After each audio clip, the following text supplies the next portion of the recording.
دبي موئل الثقافات وحاضنة الإبداع، تحتضن بين أركانها مزيجا فريدا من الثقافات والتقاليد، حيث يلتقي التراث العريق مع الفكر الحديث. على مر العصور كانت دبي مركزا للحوار الحضاري وبيئة مثالية لتلاقي العقول والأفكار من مختلف أرجاء العالم، ساعية دوما لتعزيز ثقافة المعرفة والانفتاح.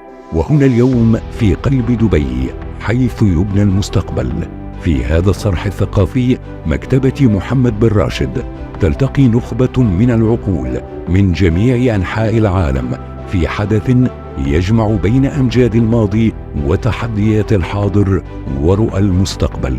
أهلا بكم في أول نسخة من مؤتمر دبي الدولي للمكتبات، حيث تبدأ رحلة جديدة لإعادة تعريف دور المكتبات في العالم. أكثر من 60 خبيراً من 25 دولة يجتمعون ليطرحوا رؤى جديدة ستعيد تشكيل مفهوم المكتبات. استعدوا لاستكشاف التحول الرقمي في المكتبات عبر الذكاء الاصطناعي واكتشاف الكنوز الأيقونية والمجموعات النادرة. من خلال أكثر من 60 جلسة نلقي الضوء على مستقبل المكتبات وأهمية التراث والمعرفة للأجيال القادمة. إنه الحدث الذي سيخلد في تاريخ المكتبات، مؤتمر دبي الدولي للمكتبات 2024، حيث يجتمع الماضي والحاضر والمستقبل.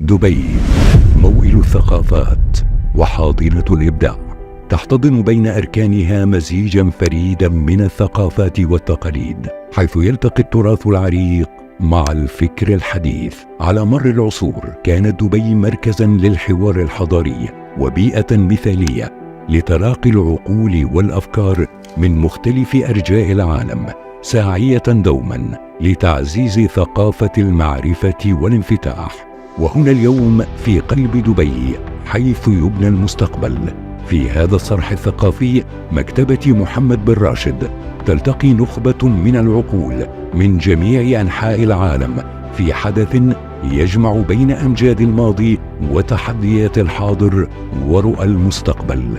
أهلا بكم في أول نسخة من مؤتمر دبي الدولي للمكتبات، حيث تبدأ رحلة جديدة لإعادة تعريف دور المكتبات في العالم.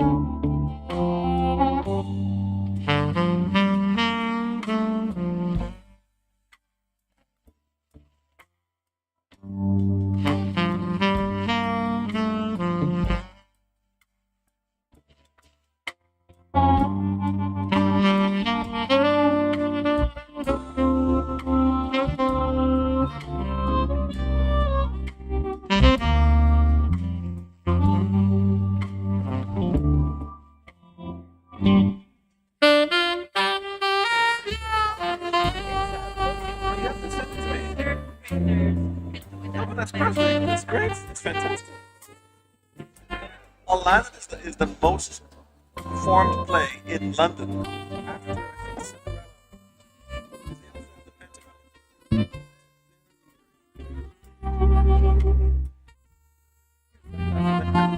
Bring mine out as well. You got it all set. It's like a cold session. I need to put on Feels like celebrity. Rock band.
Hello. What?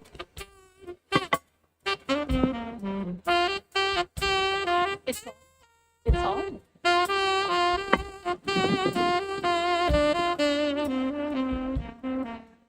Okay. And it's 3 o'clock, actually 2 minutes past 3. Welcome. I would like to welcome you to the Traveling Treasures, the amazing journey of the Arabian Nights here at the Dubai International Library Conference. Welcome, everyone. My name is Hanada Taha, and I am delighted to be talking this afternoon with Professor Mohsen Al-Musawi and Professor Paulo Limos Horta. Is that correct? Perfect. I would like to start with an intro, just introducing a short bio of the professors.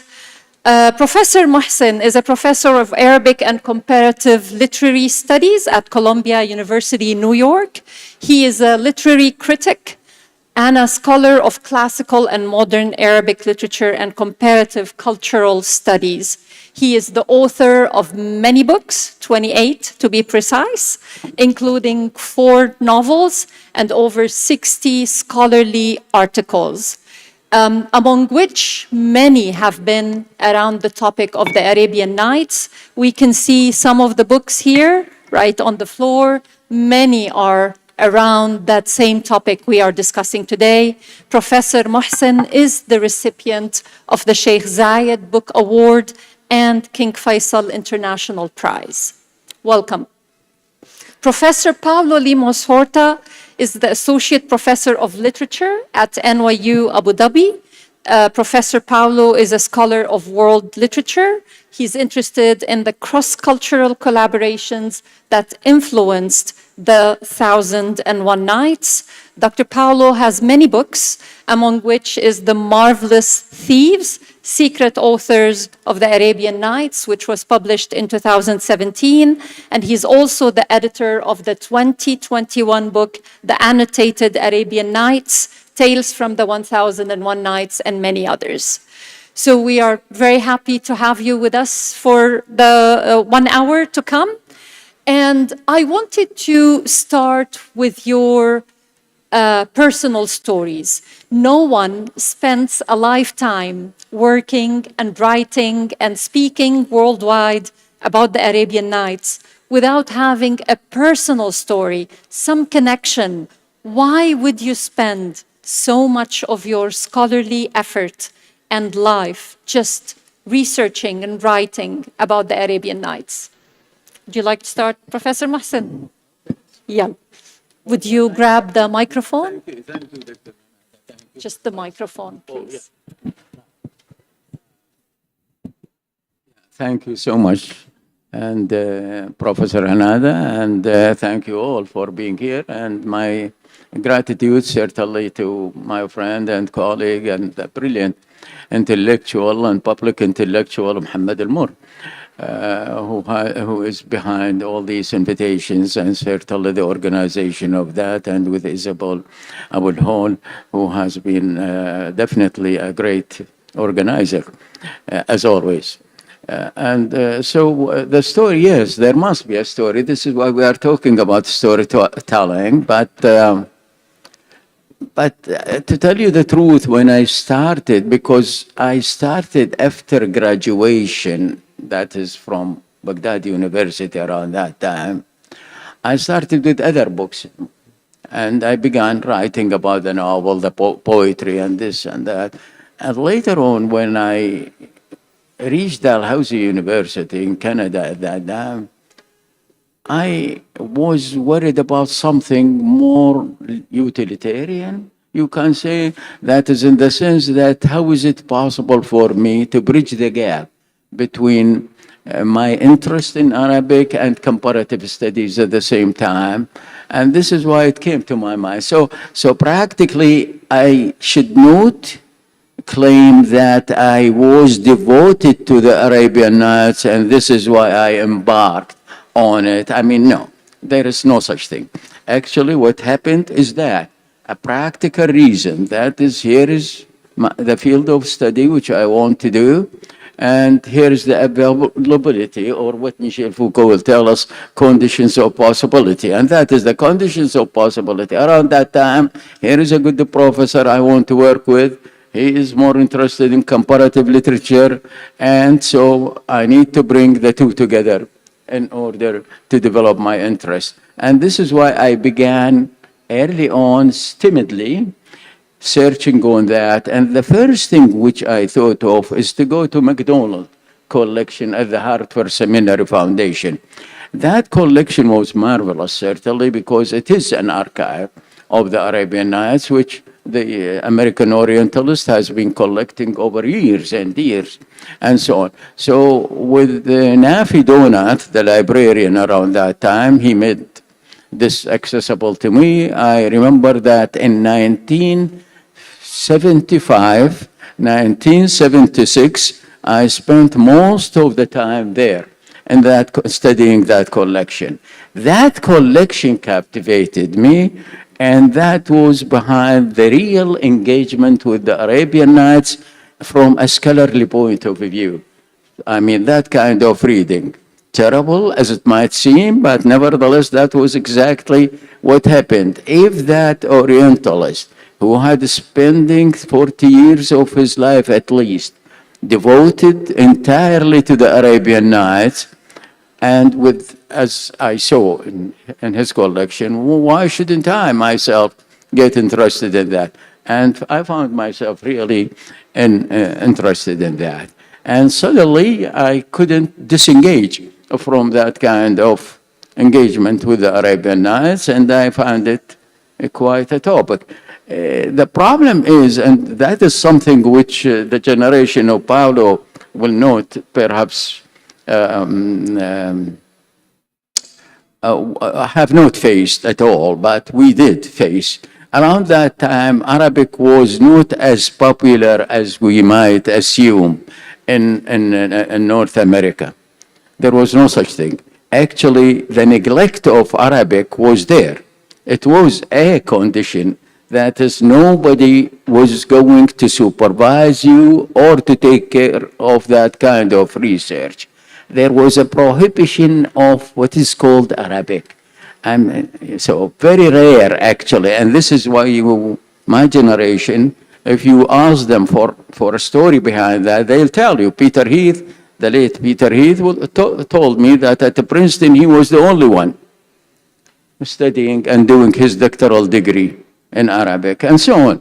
All of them suffered the same thing, because as I told you, Arabic was an alien insofar as the field of study is concerned. So that is a story, and we should understand how it was a struggle actually in order to get engaged in that, and in order to bring too many people, and that is the challenge. And the challenge, how is it possible for you to make what you are producing as important to the field itself, that is to comparative studies. And this is why when the late Richard Altic from Ohio University read the first draft of what I am doing around that time, he thought that will be an addition to what they have been doing. They have been studying, as you know, English literature, comparative literature, French literature, and so on and so on.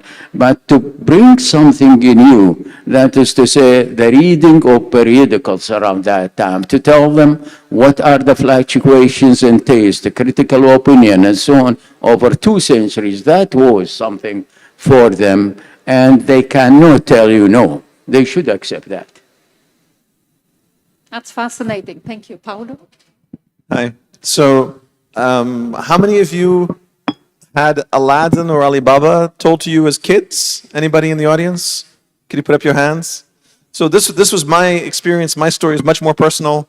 My parents had lived in the Middle East. My dad was a diplomat for Brazil, and they had lived in the Middle East before I was born. So I was born with lower Arabic trays and pita bread and Arabian carpets. And my sisters and I would play at Shahrazad and Alibaba, and these were the first stories that my mother told me were Alibaba and Aladdin. So this is a sweet hook The surprise was arriving in college and discovering that these stories were known to be frauds, that they don't exist in an Arabic manuscript. And I was like, oh no, my childhood is a lie. We were enacting, I guess, what we would now call cultural appropriation. You know, it's like a theft or a robbery, hence the title of my book. And I was disoriented. No, the French translator invented these stories? No, please, it can't be the case. So this is actually why I took a job at NYU Abu Dhabi, to be closer to Beirut and to Istanbul and to Cairo and to all the places where one could do research. And I was very fortunate to be among the first people to discover that Hana Diab, a storyteller from Aleppo, actually brought these stories 300 years ago from Aleppo to Paris and Versailles. He met the translator of the Arabian Nights in Paris, who took the stories but did not credit him, who published the stories in French, and who even asked for copyright permission from the king as the author, the French translator, Antoine Galland, as the author of Ali Baba and the author of Aladdin. When he had an Arabic original, he only dared ask for permission as a translator. But for these stories he took from the young Syrian storyteller, Hana Diab, he called himself the author. So I had a very personal reason to come to the Middle East to try and help unravel this mystery of the authorship of what are some of the most famous stories. And then some of the people who put up their hands are from the Arab world, right? And it's correct for you to have been told these stories as Arab stories because they are. They just weren't they weren't available in a manuscript in Arabic, but they were told by a Syrian storyteller named Hana Diab. There's a very personal reason why I work on this, and I'm glad that I didn't devote myself to something which was a fraud. I'm glad that we can now put the band back together again and bring these stories back into the collection of the 1001 Nights. This is wonderful to see a personal story and to see a scholarly story, realistic and pragmatic. So let me stay with you a bit, Paulo, and tell us more, please, about that history, about where and how did these Arabian Nights come from. So Hana Diab, more about him and where did he get them? So let's just do a part A and part B. Part B I will leave to my colleague. There is an original cycle of stories, amazing stories, The Porter and the Three Ladies of Baghdad, the story of Shahrazad herself, which we should talk about. But I can talk about... Perfect, yes, please. I can answer your question about Aladdin and Ali Baba. So the French translator, Antoine Galland, had been very successful as a young man working in the French embassy in Constantinople, now called Istanbul. But when he came to the Arabian Nights, he was old, he was eating one meal a day, he was desperate to try and find some kind of academic post. He didn't have any resources. And he came upon this incomplete manuscript of the 1001 Nights. It did not even have Sinbad. So he ran out of stories very quickly. They only had 280 nights. What would happen to Shahrazad if she only had 280 nights? Right? Alas. So what did he do? As he started publishing in 12 volumes, the kind of Harry Potter of the time, it was a sensation. The moment the first volume came out in Paris, people would come, throw rocks against his window and ask for the next story from the next volume. When he ran out of stories, he had a kind of panic. So what did he do? He met a young Syrian at a French collector of antiquities, an adventurer's house, a man named Paul Lucas, who was very much like a real-life Indiana Jones, who was sent by the king to collect precious stones and magical artifacts for the cabinets of curiosities. Now we call them museums. And when he met this young man, maybe 18, 20 years old, named Hana Diab, he said, do you know any stories? And he did. He knew beautiful stories. So the translator decided to invite this man to tell him the stories. So in his diary, he would say, today Hana Diab came to talk to me, and he told me the story of Ali Baba and the 40 Thieves. And then in a very quick handwriting full of mistakes and cross-outs, you have his notes from the storytelling of Hana Diab. But for 3 centuries, we didn't know if This was an invention. So only when we found in the Vatican Library the memoir of Hana Diab of having traveled from Aleppo to Paris, meaning an old man who was the translator, it confirmed from Hana Diab's side this story, which was always private, which the French translator had never shared with the public, and he had taken the copyright and the credit for himself when he published Aladdin and Alibaba. So that tells you a little bit about these stories, which I think it's fair to say were elements of them were, I'll just add one little thing. How many people know the story of Alibaba and the 40 Thieves? So that story, you have a magic cave, open sesame, you have the clever slave girl, Marjana, and you have the 40 Thieves. So in Lebanon and in Syria, before Hana Diab, these elements existed separately. There's no record of a story like Alibaba with all its elements together before Hana Diab. What he did, like a good cook, a good storyteller, a good improviser, he put the elements together for the first time. And you have the thieves, not an ogre, not a jinn, but the 40 thieves in the cave. You have the magic of the cave opening. You have the clever slave girl who saves Alibaba. So it's his genius in putting the story together. I think he deserves to be known as the creator of this story. Wow, this is wonderful. Even when I was trying to understand more about the Arabian Nights, and you just go to Google and you try to look at things, the Library of Congress has a little thing that says Hana Diab is mostly a mythical character. So it's wonderful to hear. Where's our librarian from the Library of Congress? I know. You're setting the record straight. Thank you. Thank you for this. So now back to you, Professor Mohsen, if you want to add anything to what Prof. Paulo mentioned. But I also wanted to hear from you about these adaptations across cultures. So we see the Arabian Nights adapted by so many cultures, narrated in so many different ways. There is not a central one theme that everyone repeats. Just look at the Disney version of things. How was this shaped? What do you think of all of these cultural adaptations? You know what I need to go back to this. What we need to. It's on. Yeah. But, can you guys- Is it on? Hey, Yeah, just- hey. Hey, Okay.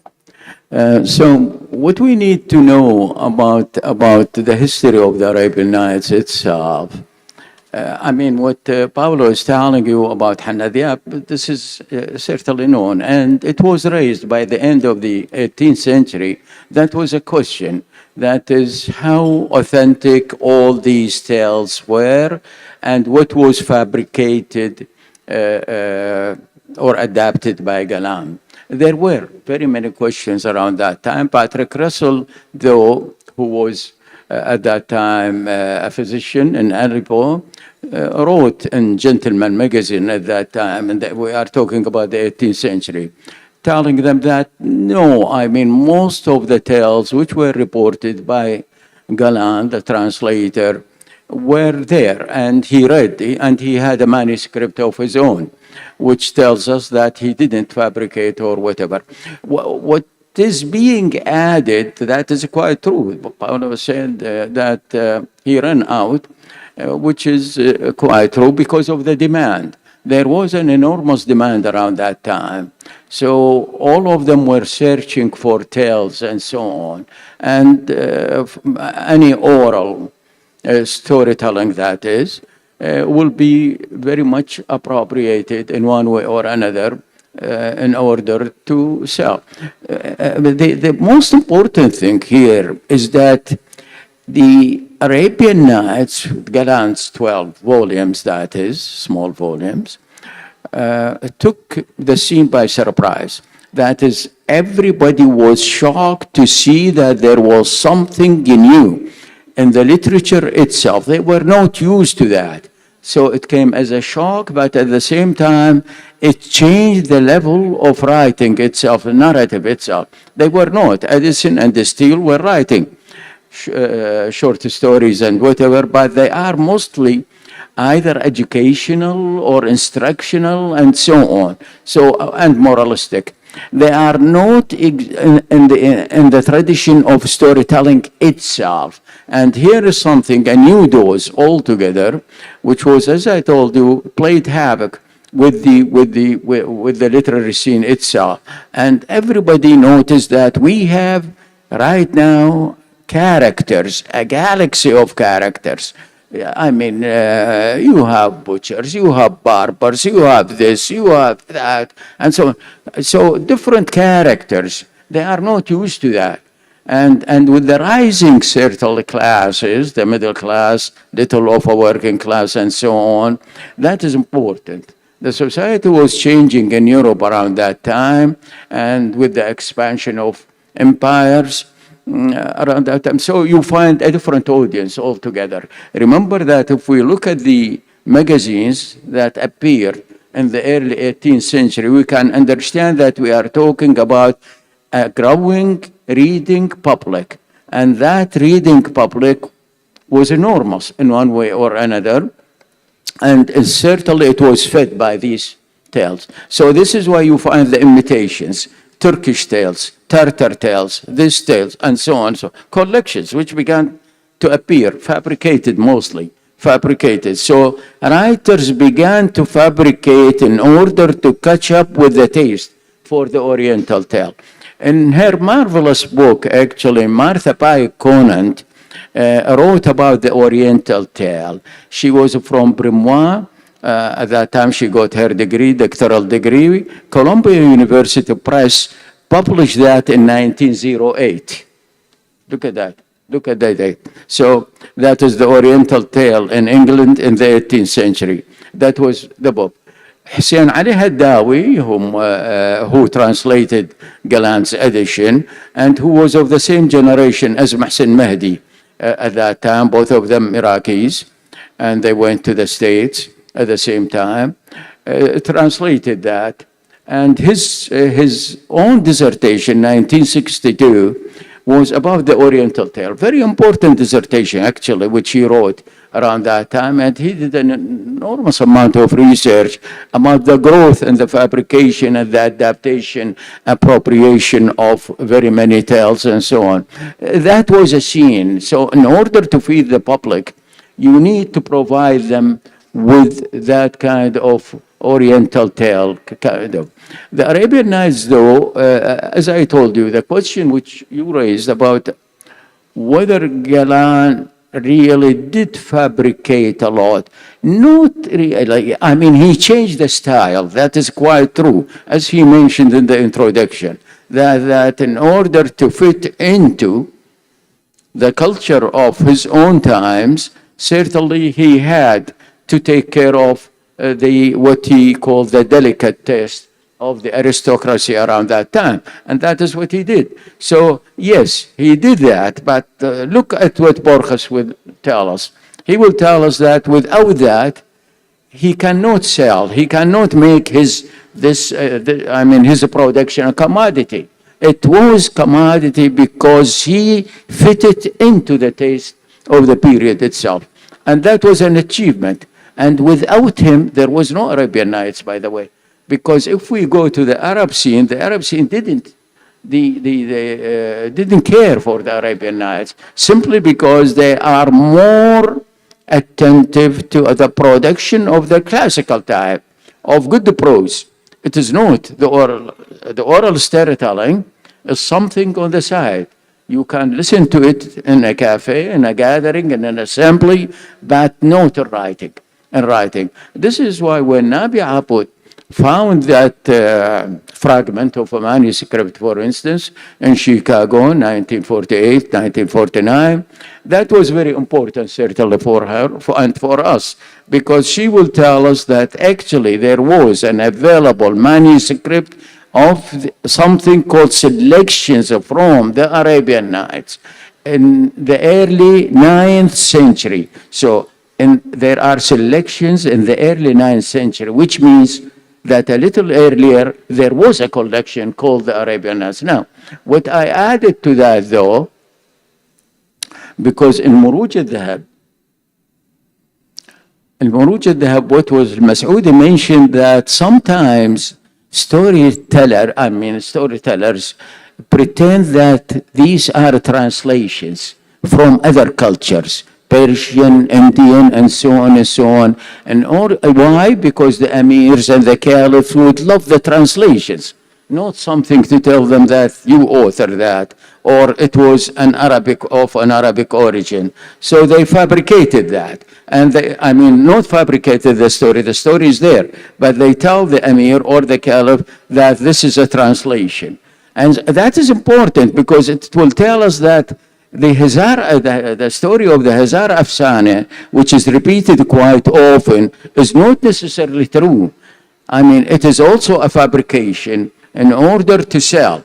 So we are talking about an industry which happened to be growing in the Arab scene itself, in the Arabic Islamic context. So we have, that's what I'm saying, that we have two contexts here, the Arabic Islamic one, and at the same time, the European one.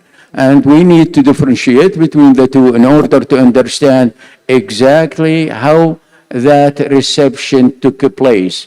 Did the Arab later on understand or care for the Arabian Nights when they saw that there is such a vogue in Europe, for instance? Their attention was drawn to that. It was drawn, by the way, early on by Taha Hussein, Tawfiq al-Hakim, and so on, in the early 20th century, to the frame story only, to the Shahrayar story, not to the other stories. And that is very important for them. The rest of the stories are not there until Taha Hussein himself supervised the dissertation by Suhair Qalamawi, his student, a famous professor in Egypt, certainly. Well, let's hold the thought. Yeah. Let's hold this thought. We'll go to Professor Paulo, and we'll get back. Yeah? This is fascinating. I just don't want to stop any of you. Just keep on going. But Paulo, I wanted to know, have you studied the scholarly reasons, or why? Why the appeal of those stories? What makes it something that can be read and sought after in so many? There is a universality around the Arabian Nights. Why? Is it the themes, the characters, the setting? What makes it universal?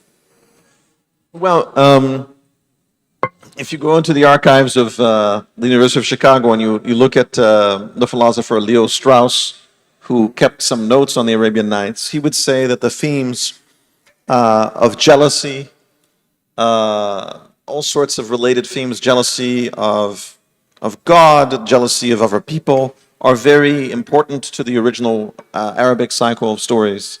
In terms of the popularity in Europe, there's something that Musin was just mentioning, which I think is very important. When the 1001 Nights were first translated into Europe, there were not a huge, it was not an established custom to have a baker or a tailor as the protagonists of a story. This is very important, because I think sometimes we think Arabian Nights is like Game of Thrones, or it's fantasy, it's jinn, and for sure there are these elements. But there were relatable social characters which were, as I think Musin was saying, relatable to a much wider component of the European society. And this was even before the French Revolution, but after even more so. And that's very important. The tailor's son, Aladdin, the poor woodcutter, Ali Baba, whose brother marries into a rich family, but he does not. So these are often stories of social ascension. Marjana, who is the enslaved servant, becomes emancipated and ends up marrying Ali Baba's son and will inherit his house, but also the fortune they found in a magic cave. So there is something, particularly in Europe, that these tales of vertical and social ascension were very popular. And if you look at the American reception, it was certainly this sort of rags to riches appeal of stories. Sinbad loses his fortune, makes it again. It's amazing how American authors like Edgar Allan Poe, H.P. Lovecraft, the most canonical writers, saw Melville, saw an importance in Aladdin, in Sinbad, and these kinds of stories, which they read through this prism of a kind of democracy of characters, which is not what we had before the French Revolution. And this is true also of Dickens and a lot of the Charles Dickens and his use of the Arabian Nights. A lot of it is not jinn. There are references to jinn, but a lot of it are the barber, the tailor, the merchant, and bringing that central to the European novel. That's incredible. Professor Mohsen, I wanted to go back to your scholarly work on the Arabian Nights. What were the challenges that arose in studying Arabian Nights, given the complex origins and the numerous interpretations, and how, like, up until 2021, you're still writing on the Arabian Nights, and I think your first book on it was in 1981. What is there still to write? There is, yeah. Well, I mean, we should understand. Yeah, we should understand that with the Arabian Nights, it is captive. I mean, the moment you are in it and involved actually in it, you can't leave it. Yes, I mean, you can go for a diversion here Hotel and there, California. like what I have been doing. I mean, that is every now and then, every 10 years, I should produce in between other books, and then I'll go back to it. So let us say when I started publishing, I started with the first article, right? That is the Arabian Nights in 18th century England, that is in the Muslim world, around that time, Hartford Seminary Foundation. And Dean Bellefield, who encouraged me actually after a talk there at the seminary, I was still a student, to publish with them, which I did. And later on I thought, well, might as well, since I am involved in that, let me do my doctoral dissertation on that. But in order to bridge the gap between, as I told you, my interest in Arabic certainly and the comparative studies, I need to study the critical opinion itself, not the popular opinion only. So the critical opinion, that is how journals and critics, writers, poets, philosophers wrote about the Arabian Nights. So this is why Shahrazad in England is, I mean, the first chapter is the 18th century, but the rest is the 19th century. And the 19th century critical opinion, it is not merely a popular opinion. There is a list of the expected, the kind of circulating, what they call them, circulating libraries and so on, which tell you about the readership itself, the middle class, especially readership around that time. But at the same time, the journals and who wrote in these journals in the Arabian Nights, that is important. We are talking about at least 20 journals in the 18th century. In the 19th century, much more journals dealing and writing about the Arabian Nights. The prominent names, I mean, we might think that actually the names of the writers are not that important. No, they are the major figures in Europe around that time, the major figures. Either they were responding to the translations themselves, to the adaptations, or they are themselves trying to imitate that kind of writing. So every philosopher of note, the 18th century, the authors of the encyclopedia, the French encyclopedia, which was the famous, certainly, Enlightenment, as they call it, the Enlightenment, capital E, in this case, production around that time, which was thought of as the marvelous production of the 18th century Enlightenment for Europe. General speaking, all of them wrote their Oriental tales. Look at that.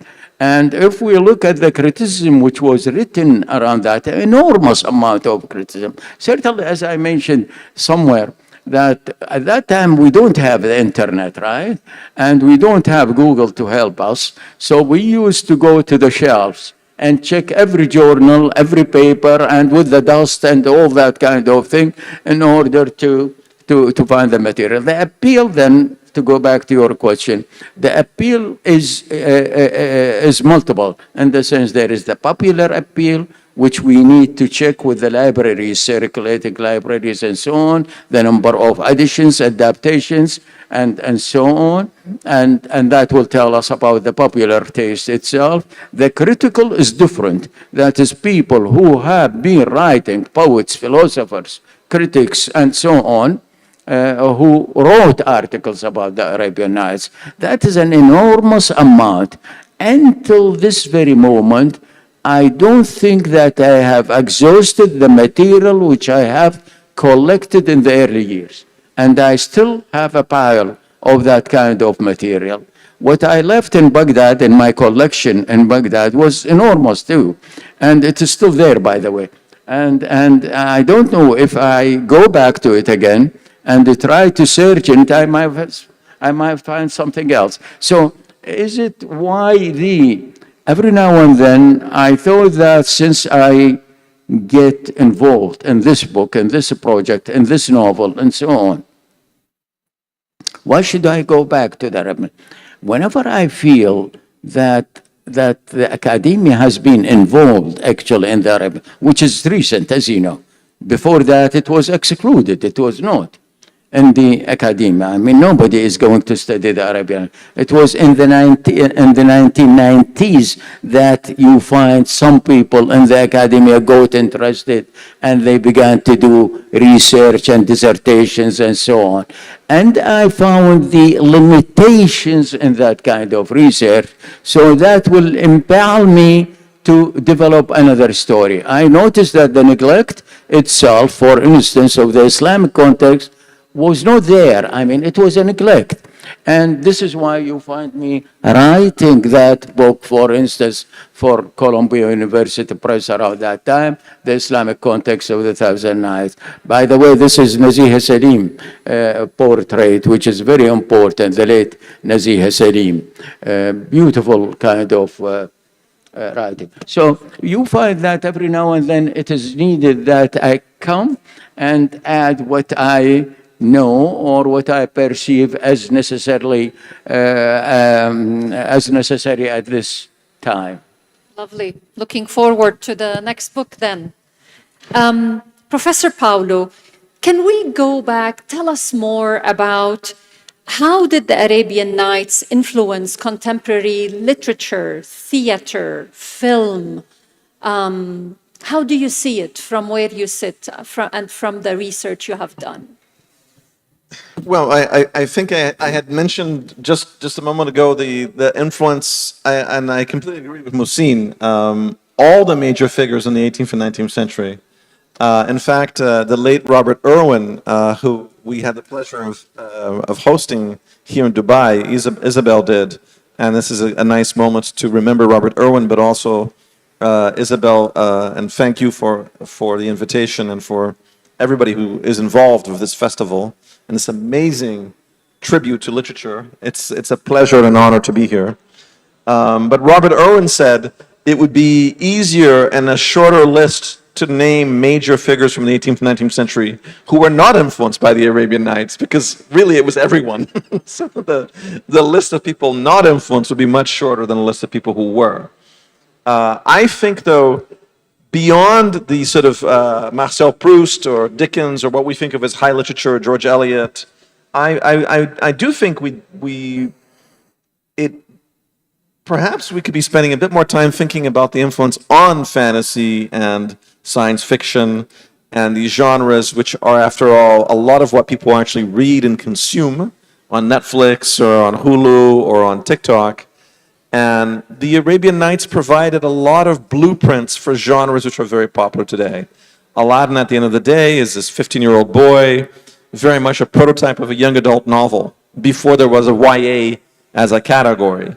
And the same can be said of the automatons, these bronze sculptures that row boats and act like robots in the stories in the original cycle. We have the story of the Free Apples, which is one of the first crime stories, detective stories, where Jafar is given 3 days to find the murderer of a beautiful young woman who's found dismembered in a chest. And if And the Caliph Harun al-Rashid says, and if you, Jafar, my vizier, if you don't discover who the murderer is, you will be murdered. So a lot of these genres, popular genres of today, you can trace some of their origins to stories in the cycle of the 1001 Nights. So it's really hard to subsume that in one sort of easy answer, but the variety of genres is very impressive, to which the 1001 Nights has contributed. I think that's the main point, I would say. That's amazing. And also the scope of it. So you will see it in schools in grade 1 and 2 and 3, you will see these stories, and then you will see it for young adults and adults reading that. I wanted to ask you, what's your favorite story of the Arabian Nights? Ready? Which one? Pass the microphone. I think, yeah, just one second. I won't go with the popular taste and say that it is Aladdin or Alibaba. No, I would say the ladies of Baghdad. Yeah. Not fair. I was going to go with that one. You were thinking of that. Think of another one. Why Okay. did I think and mention that quite often? Is that this is a very well-developed cycle of storytelling. That is to say, each story will lead you to another, because without the three ladies of Baghdad, we don't have the mendicants stories. So we have the growth of narrative within narrative within narrative in that story itself. Very important. And at the same time, it has the variety. So you find the real and the fantastic being mixed together, and they work beautifully together, because when you go to the mendicant stories, and especially, for instance, the third one, Ajib ibn Ajib, the story of Ajib, for instance, it is fantastic. Actually, I mean, the New Yorker in 2 years ago, probably, 4 years ago, published something, the cover, and about a certain president anyway, and they say, and they show the picture of an eagle pulling that figure. Certainly the painter or the illustrator couldn't understand, and he said, well, a weight is being lifted. And that is the New Yorker. That he didn't realize that his subconscious led him to the story of Ajib ibn Khasib. And that is exactly what happened in that story. That is when Ajib ibn Khasib, whatever, is carried by the Ruh and the complications of the story. Look at that. So we are talking about the three ladies of Baghdad, and what happened inside that story, and the fantastic itself, which is believable. It is fantastic, but you forget that it is fantastic within the story itself. What happened, you read it and you accept it. And that is the beauty of the Arabian Nights. The marvelous is not that separate from, this is why Todorov, when he tried to read the fantastic, for instance, he chose 3 stories from the cycle, certainly from that cycle, and he studied them, and that was behind his famous book, The Fantastic. And it was very important for structuralism itself as a school.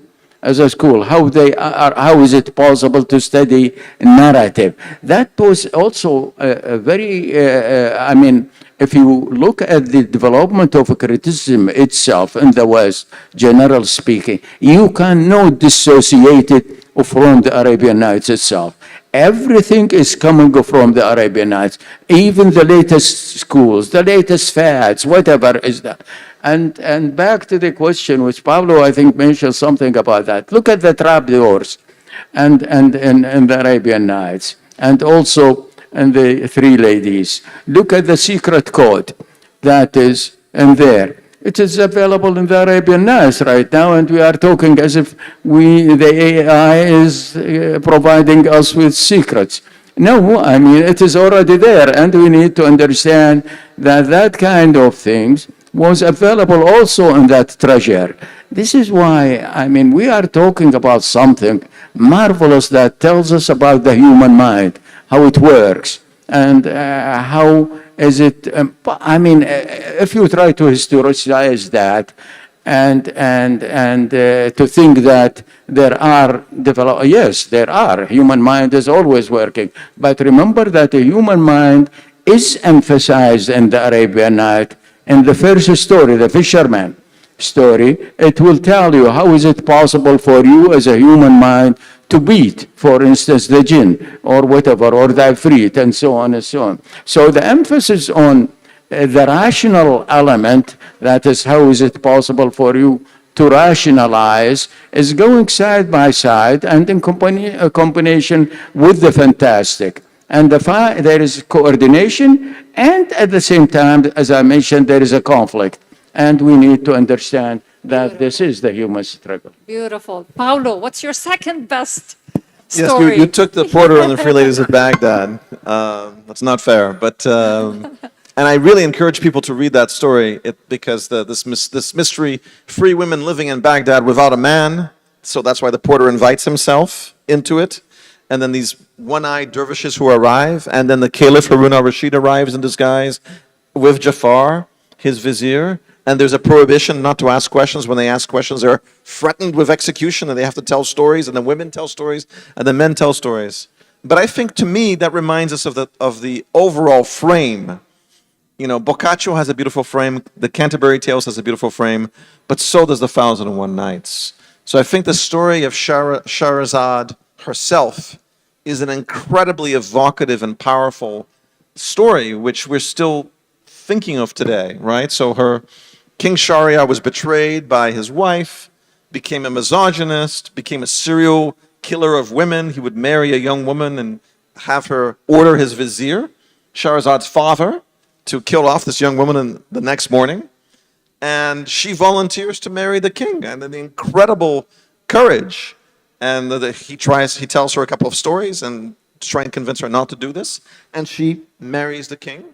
And the plan is to bring her sister Danyazad, who will interrupt the night and say, can you tell us one of your beautiful stories, Shahrazad? And she must interrupt, kind of like Netflix, in the cliffhanger, so you binge watch and you stay for the next day. And this is actually also what the storytellers in the cafes had to do.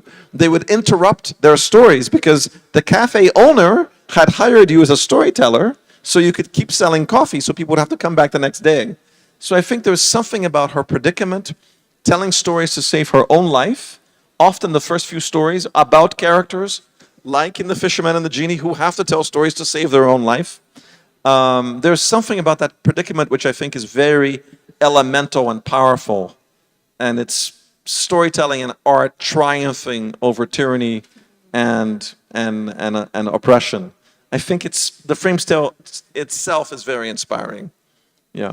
Wow, fascinating. I think there is time for 2-3 questions from the audience. If there is, تفضل.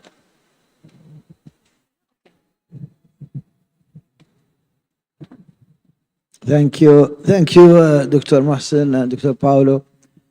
I think coming back to why Arabian Nights was not considered a literary text in Arabic literature. Arabic literature had also this kind of a class distinction between the type of writings. There is the writings that have balagh on them. So whether it is poetry or prose, it have to have balagh. So in poetry, we have the mu'allaqat, we have the works of the Umayyad time, then we have the great Abbasid poets, Al-Buhtari, Abu Timam, Al-Mutanabbi, and the rest. In prose, we have Ibn al-Muqaffa, Abd al-Hamid al-Katib, then we have Hamadani, Hariri, all those people. Now the criteria for the quality is balagha. How beautifully written, how it used the muhassinat al-adabiyya, al-badi'iyya, how this was considered in the Arabic mind and mentality and literary tradition is good literature. This is what they used to teach to their kids in schools, in private tutoring, and all kinds of things. لكي يستقيم لسانهم, so they can speak beautiful Arabic. Now, Arabian Nights, the story of Antar, Ali Zeybak, Al-Amira Dat al-Himma, all of these popular novels was not considered baligh. They are not considered high literature. So they were considered something that can be listened to in popular gatherings, in cafes, sometimes private entertainment, also for the ladies of the palace, things like this. Not something as a great literature. That is why, for example, you find thousands of manuscripts of Maqamat al-Hariri, but you don't find any text of Arabian Nights, because it was not considered baligh. Same also for Antara, same for Ali Zeybak, same for Amira Dat al-Himma. They are great romances and they are great works of popular literature, but they were not considered high literature. So that is why Arabian Nights have this kind of tarikh multabas, yani a kind of a strange history. Because now Dr. Mohsen and Dr. Paolo consider Arabian Nights as a great literature. That was not the case. That was not the case at that time. They never thought of Arabian Nights. I'll tell you that tradition continued to this day. The time when I was studying in school, and I spent 4 years in elementary school, 4 years in medium school, then I have 4 years of high school. We never heard of Arabian Nights. They don't teach Arabian Nights. What? Arabian Nights? For them, for some of them, this is stupid text. This is maybe erotic text. Maybe this is popular. This is not high literature. So you have to know the background when you talk. Now, many of these academicians, they talk that they are discovering now this great text. We consider people who read comparative literature and things.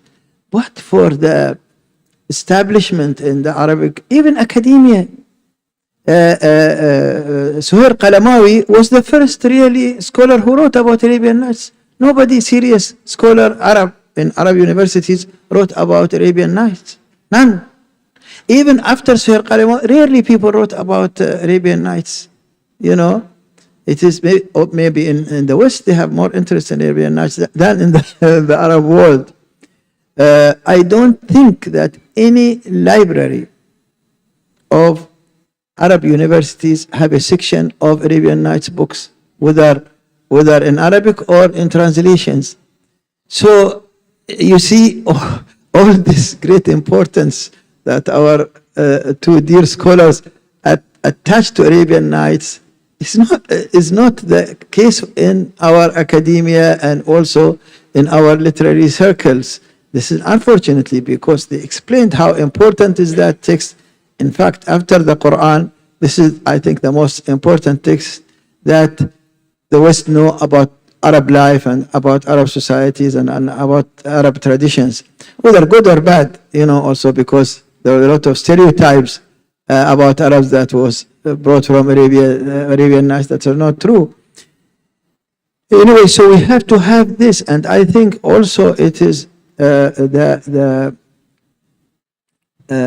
now the task about many Arab scholars and about libraries and about academic circles is to teach Arabs about this great text and their heritage, because until now they don't know it, they don't understand it, they don't see the historical importance of it. Till now, most maybe PhDs and master degrees about the, you are a linguist and Sibawi book and about what hatta do in the sentence and this. And imagine how many master and PhD have been written about these esoteric subjects, linguistics or whatever, and how many about popular literature, the literature that touch the life of the people. Very rare and not creative also, So this is This is, I just wanted to touch about this. Thank you. That's lovely. Thank you. I wish we had university leaders here and people from the universities so that we can take the message back. Any comment? Yeah, just a margin to what my friend Ustad Muhammad Al-Mur is saying is an anecdote about Muqtadir's mother, the Caliph Muqtadir, and his mother Shagab. So, and the Sudi is mentioning that he was tutoring at that time Muhammad, the son, that is, and the Radi, later on the Caliph Radi. And he was, while he was tutoring the young boy, at that time, he was invaded, that is the location, was invaded by the servants at that time, looking for at the books which he is teaching to the young Muhammad.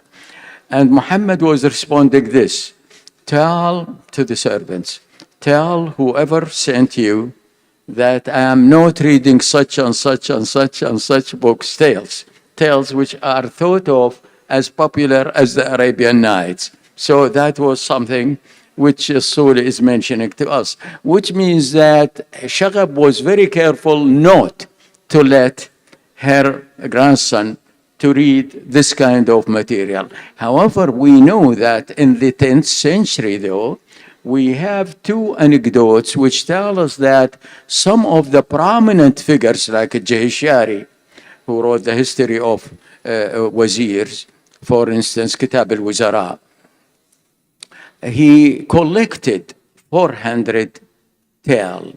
We didn't have, even that was not extant, for some reason. But that is exactly the misfortune of the Arabian Nights and storytelling, generally speaking. I would say very quickly, I completely agree. Maybe middle literature is the claim that some scholars would like to make on behalf of the Arabian Nights, not high. There is a recent research into manuscripts of the Arabian Nights in monasteries and mosques, monasteries in Lebanon, mosques in Turkey and elsewhere, so that they were collected by the learned, and their marginal annotations by monks or by scholars or by religious figures shows that maybe not high, but perhaps not as low as we imagined. So, but this is and also there are some Arabian Nights manuscripts still in private hands, at least 8 or 9 of them that I know of. So in a way, we're still beginning to learn. I think there's a lot more to learn about the kind of middle brow status of the Arabian Nights, which was never high literature. But perhaps there's a lot more to learn about it still. Lovely. I think it's 4 o'clock. Our time is up. And with this, we come to the end of our session. Traveling Treasures, Indeed Treasures. The amazing journey of the Arabian Nights. Thank you, Professor Mohsen. Thank you, Professor Paulo. Thank you to the Dubai International Library Conference. Shukran. Thank you so much. موئل الثقافات وحاضنة الإبداع تحتضن بين أركانها مزيجا فريدا من الثقافات والتقاليد، حيث يلتقي التراث العريق مع الفكر الحديث. على مر العصور كانت دبي مركزا للحوار الحضاري وبيئة مثالية لتلاقي العقول والأفكار من مختلف أرجاء العالم، ساعية دوما لتعزيز ثقافة المعرفة والانفتاح. وهنا اليوم في قلب دبي حيث يبنى المستقبل، في هذا الصرح الثقافي مكتبة محمد بن راشد تلتقي نخبة من العقول من جميع أنحاء العالم في حدث يجمع بين أمجاد الماضي وتحديات الحاضر ورؤى المستقبل. أهلا بكم في أول نسخة من مؤتمر دبي الدولي للمكتبات، حيث تبدأ رحلة جديدة لإعادة تعريف دور المكتبات في العالم.